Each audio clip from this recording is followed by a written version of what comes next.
हैं तो वीडियो। तो कैसे हैं आप लोग? After so long time we are back with Khan sir की वीडियो के साथ। हम लोग आगे आ गए हैं और आज हम वीडियो वॉच करने जा रहे हैं खान सर की वीडियो, और इसी से ही रिलेटेड आज हम वीडियो पे रिएक्शन करने जा रहे हैं। तो खान सर की वीडियो है और देखेंगे चंद्रयान 3 मून लैंडिंग पर life is possible on moon और नॉट, ये बाय खान सर हम जानने की कोशिश करेंगे। सो बहुत ही इंटरेस्टिंग से ये वीडियो होने वाला है, तो जल्दी से चलते हैं और वॉच कर लेते हैं इस वीडियो को। So yes, here we go. चांद में भी दाग कौन खोजा था पता है? इसरो। ये पृथ्वी को बहुत क्षति पहुंचाएगा। इस वजह से चंद्रमा पे बहुत बड़े बड़े क्या पाए जाते हैं, अगर वायुमंडल नहीं रहता। लेकिन ये ससुरा जो है ना, ये कौन मंगल, ये क्या करता है, कोनो कोनो घींच के लेके चल जाता है। यहाँ रहता है और जो इस साइड में पकड़ा है ना, उसको क्या करता है, खींच लेता है। क्या करता है, खींच देता है। जिस वजह से इसके ऊपर क्या हो जाते हैं, सब गिर जाते हैं सब। ये क्षुद्र ग्रह, क्षुद्र ग्रह जिसके ऊपर गिरा उसे उल्का पिंड कहेंगे। क्या कहेंगे? उल्का। तो उल्का पिंड किसके ऊपर गिर जाता है? मंगल को। लेकिन ये डिस्टेंस करोड़ों किलोमीटर, क्या है, करोड़ों किलोमीटर। तो खींचने का ये खींच देता है, एट अ टाइम तो पहुंच नहीं पाएगा। करोड़ों किलोमीटर डिस्टेंस से जो आ रहा है, तो इसी बीच अगर ये मंगल ऊपर चला गया तो ये जो इधर से क्षुद्र ग्रह है, अब ये किस पे गिरेगा? किस पे गिरेगा? पृथ्वी पे गिरेगा यहाँ पर। तो जब ये यहाँ से चलता है तो इसे क्या कहते हैं? उल्का। लेकिन अगर ये पृथ्वी पे गिरेगा तो ये बहुत गलत है। ये पृथ्वी को बहुत क्षति पहुंचाएगा, क्योंकि बहुत तेज स्पीड से गिरेगा। आप एक ईंटा जो है ना, छोटा सा टुकड़ा ईंटा 5 तल्ला पे से किसी के सर पे गिराइएगा, उसके बचने की कोई संभावना नहीं। समझ में आ गया कि नहीं आ गया? तो ये पृथ्वी पे गिरेगा ना, तो पृथ्वी को बहुत क्षति पहुंचाएगा। इसलिए पृथ्वी के चारों जो वायुमंडल है, वह वायुमंडल ना, इस जब कोई भी चीज आप देखिएगा, अगर आप सड़क पे चलते हैं तो आपको हवाओं का घर्षण फील नहीं हुआ होगा। लेकिन जब आपकी मोटरसाइकिल की स्पीड 80 से ऊपर जाती है, आपको फील होता है कि कोई ढकेल रहा है। समझ में आया कि नहीं आ गया? इसीलिए मोटरसाइकिल में आपको 120 जाएंगे ना, तो आपको तो मतलब आप मृत्यु को दावत दे रहे हैं। और अगर 4 व्हीलर जाते हैं चलाने के लिए तो आप चलाइए ना, अभिनंदन बन जाइए मोटरसाइकिल में लेके। लेकिन जो 4 व्हीलर दिया जाता है, आगे विंड शील्ड देता है, जो अगवा शीशा होता है ना, उसे क्या कहते हैं? Wind shield. अगर विंड शील्ड नहीं रहेगा ना, तो गाड़ी उतनी स्पीड चलिए नहीं पाएगी। 150 की स्पीड में अगर 4 व्हीलर चल रहा है तो आपको एसी चलाना पड़ेगा। अगर एसी नहीं चला के सोचेंगे कि मतलब शीशवा में से सांस ले ले, सांसों नहीं ले पाएंगे, इतना तेज हवा आएगा और बहुत ज्यादा टेम्परेचर क्या हो जाएगा? बढ़ जाएगा। अब वो इतनी तेजी से आता है कि उसका टेम्परेचर बहुत बढ़ जाता है, लगभग ये 3000 डिग्री सेल्सियस हो जाता है। इतना तेजी से वो प्रवेश करता है। 12 किलोमीटर प्रति सेकंड मिनिमम उसकी स्पीड होती है। 1 सेकंड में 12 किलोमीटर। इतना तेज गति से होने की वजह से उसका टेम्परेचर बहुत ज्यादा हो जाता है और वो जल जाता है। तो क्या हो जाता है? जल जाता है, और जल के ऊपर ही खत्म हो जाता है। और उसको जलने में बहुत कम समय लगता है। इतना टेम्परेचर 3000 डिग्री सेल्सियस में कोई चीज फटाक से जल जाएगा। तो आप रात में कभी देखे होंगे ना, कोई तारा ऐसे टूट गया, कोई तारा नहीं टूटता। उसे पूरा उल्का पिंड गिर रहा था, ठीक हुआ कि ऊपर जल के खत्म हो गया, खोपड़िया फोड़ देता है किसी का यहाँ पर। अगर वायुमंडल नहीं रहता तो ये उल्का पिंड तो भड़ाम भड़ाम गिरता हमारे ऊपर और हमारा पृथ्वी पचक जाता। पुरान लोटा जैसे पचकल रहता है ना, देखिए गांव में एगो पुराठ लोटा होता है, खानदानी लोटा, पचकल ढचकल रहता है, कई कोना से पचका रहता है। तो पृथ्वी भी वैसे ही क्या हो जाता है? पचक ढचक जाता है। तो ये बचा के रखता है हमारा वायुमंडल। तो पृथ्वी का सुरक्षा कवच वायुमंडल बहुत ज्यादा जरूरी है। कोई भी चीज अगर पृथ्वी पर बाहर से अगर एंट्री करेगी तो टेम्परेचर कितना कर देगा? 3000 डिग्री। तो उसको सहने की क्षमता नहीं होती। कल्पना चावला का यान एंट्री कर रहा था ना, तो जब यहाँ से गया था तो हल्का सा उसमें एक ना, जो बाहर उस टेम्परेचर को सहने के लिए जो कार्बन फाइबर लगाया गया था, हल्का सा क्रैक आ गया था। तो जैसे एंट्री की थी तो टेम्परेचर कितना हो गया? 3000 डिग्री से हर जगह बच गया। जो जहां थोड़ा सा क्रैक था ना, वहीं का गल गया।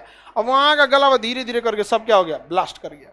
तो उल्का पिंड समझ में आ गया कि नहीं? उसी को क्या कहेंगे? टूटता हुआ तारा। कोई भी चीज जो है अगर बहुत बड़ी साइज की है तो कंप्लीट जलने के पहले ही, मान के चलिए कोई चीज यहाँ गिर रहा है, बड़ा सा है, तो बाहरी भाग जल्दी जलेगा, जलते जलते अंदर का भाग थोड़ा सा बच जाएगा। अब बहुत स्पीड होने की वजह से उसका 99% हिस्सा जल जाता है। कभी कभी 1-8% टुकड़ा टुकड़ी गिर जाता है। बिहार का सुपौल जिला, वहां एक छोटा छोटा टुकड़ा गिरा था, तो बहुत खुश होकर लोग दिखा रहे थे उल्का पिंड गिरा। वो एकदम टुकड़ा था, समझिए उसका 99% हिस्सा जल चुका था। अगर नहीं जला रहता ना तो पता चलता जिनके घर पे गिरल था ना, अगले दिन उनको जलाने की नौबतें नहीं आती। ज्यूरेसिक काल में डायनासोर बहुत ज्यादा थे सर। डायनासोर बहुत आकार में बड़े थे, तो बहुत बड़ा आकार का इजिप्टा नामक उल्का पिंड गिरा, भाम से गिरा एकदम। इतना बड़ा उल्का पिंड गिरा कि पूरे पृथ्वी पर भूकंप ला दिया था। तो जिस एरिया में गिरा ना वहां तो धंसा दिया, प्रशांत महासागर बना दिया, एकदम बड़का गढ़ा बना दिया। उस एरिया का सारा डायनासोर मर गया। और दहलने से ना पृथ्वी के अंदर का जो मैग्मा था, तो देखिए ध्यान से, गलती क्या हुआ कि ऐसे पृथ्वी, ये पृथ्वी है, इस साइड से गिरा उल्का पिंड, इतना दूर तो दहला दिया पूरी तरह से, समझ में आ गया कि नहीं। इधर का तो सारा चीज तहस नहस हो गया। और जब इधर से प्रेशर मारा ना तो इस साइड का ज्वालामुखी क्या हो गया, ब्लास्ट कर गया। इस साइड का ज्वालामुखी, अब इधर से मारेगा तो इधर है ना ब्लास्ट करेगा, नहीं समझ में आ गया। इधर का ब्लास्ट किया और मैग्मा कहाँ उड़ गया, आसमान में। और उसके बाद सारा मैग्मा कहाँ गिर गया, पृथ्वी पर। तो इधर वाला डायनासोर वो भी मर गया और उधर वाला तो चपा के मर गया। और पूरे पृथ्वी पे उस समय जंगल था, सारे जंगल नीचे दब गए थे। अब ध्यान से देखिए, उल्का पिंड अब भारत का रहे, पृथ्वी के बाहर घूमता है कौन, चंद्रमा।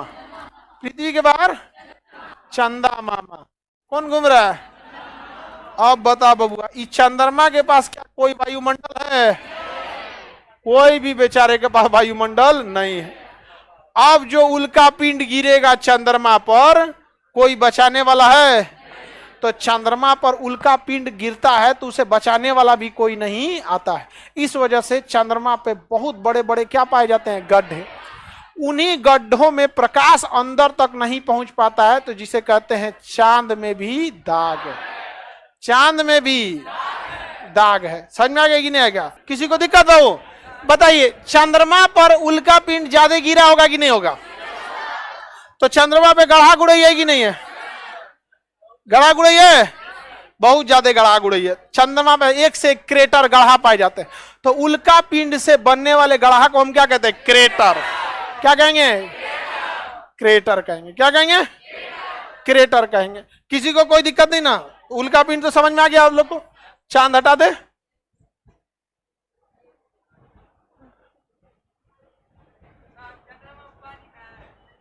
चंद्रमा पर पानी का रिसर्च चल रहा है, मिल गया है, ठीक है, मिला हुआ है। 2008 में कौन खोजा था पता है? इसरो ने खोजा था। आगे बढ़े, लेकिन बहुत हार्ड प्रोसेस है। चंद्रमा पे लाइफ पॉसिबल नहीं है, क्योंकि उल्का पानी मिली हो जाएगा, सोचो धाए धाए उल्का पिंड गिरेगा, हेलमेट पहन के घूमना पड़ेगा। मार के कफ कहने से कपार फोड़ देगा आप, किसी को पता ही नहीं है। और कहीं ऐसे हेलमेट पहना तो कोई थोड़ी 90 डिग्री पे गिरेगा, ऐसे तिरछा आके फाड़ देगा, यहाँ पे उधिया देगा, एक पट्टी उखाड़ देगा, यहाँ पे दाहिना फेफड़ा किडनी चल गया। कोई पूछेगा कहाँ से उखड़ गया, इधर से। कहा है भाई बाजार में गए थे, उल्का पिंड गिर गया। ओके फ्रेंड्स, ये था हमारा आज का वीडियो जिसमें खान सर ने एक्सप्लेन किया है रिगार्डिंग चंद्रयान 3 जो कि मून पर लैंड किया है, और इसमें देखा जा रहा है कि पानी जो है वो वहां पर मिलता है कि नहीं साउथ पोल में, और क्या क्या चीजें वहां पे रिसर्च मिल सकती है। बेसिकली इसके ऊपर जो साफ बात है वो यहाँ पर यही देखा जा सकता है कि वहां पर लाइफ इज पॉसिबल और नॉट, क्योंकि जाहिर सी बात है पानी होगा तो ही सारी चीजें आसान हो सकेंगी, otherwise it is very difficult to stay on moon, क्योंकि जाहिर सी बात है इंसानी जिंदगी के लिए पानी की तो बहुत ही ज्यादा जरूरत पड़ेगी। और वहीं पर अगर हम देखें तो खान सर ने जितने खूबसूरत तरीके से एक्सप्लेन किया अपने मजाकिया अंदाज में, और इसमें वो कहते हैं कि एटमॉस्फेयर जो है द माल कुछ करके वर्ड है जो कि वेरी डिफिकल्ट है, लेकिन अगर उसका जहाँ तक मुझे आइडिया है तो वो उसका मतलब है एटमॉस्फेयर ना, जहाँ पर वहाँ के मौसमियात जो है वो थोड़ी डिफरेंट होती है, जिसके लिए आप वहां पर सरवाइव करना बहुत ज्यादा मुश्किल होता है। मैंने इवन तो देखा है कि वो जिस तरह से उन्होंने जो वहां पर गए हैं उनकी ड्रेसिंग वगैरह देखी है, उनका रहन सहन देखे है, तो वो एक बहुत ज्यादा डिफिकल्ट लाइफ होती है। तो आई डोंट थिंक कि वहां पर हर कोई वहां पे सरवाइव कर सकता है। तो इसीलिए लाइफ इज वेरी डिफिकल्ट, लेकिन वहां पर और भी बहुत सारी चीजें हैं जो रिसर्च की जा सकती हैं। रिसर्च के हिसाब से मून पर जाना is fine, otherwise life is not possible. अगर लाइफ पॉसिबल होती तो माइट भी लोग वहां पर जाकर पहले से ही वहां पे कुदरत की तरफ से ही कुछ ना कुछ इंतजाम हो चुका होता। अच्छा है कि रिसर्च हो रही है, काफ़ी कुछ जानने को मिलेगा। लेकिन एक बात है कि लाइफ बहुत मुश्किल लग रही है और काफ़ी फ्रेंड्स तो कमेंट में कह रहे थे कि एक्साइटेड हो रहे थे कि यस अगर हमें मौका मिला तो लाइफ में एक बार हम चांद पर ज़रूर जाएंगे। तो भाई मुझे तो मौका मिले तो मैं तो कभी भी नहीं जाऊंगी चांद पे यार, मर के ही जाऊंगी, अदरवाइज मैंने नहीं जाना है। हाँ एडवेंचर अच्छा लगता है, एडवेंचर ये है कि स्काई डाइव कर लो, कुछ इस टाइप की चीज़ें कर लो, लेकिन मून पर जाके वापस कैसे होंगी यार। चलो स्काई डाइव में तो फिर भी वापस बंदा आ ही जाता है ना आधे घंटे अंदर, वो तो फिर गया तो गया। Anyways let it be. Friends के ऊपर आप क्या कहेंगे कमेंट में बताइएगा। सो मिलते हैं नेक्स्ट वीडियो के साथ, टिल देन टेक केयर।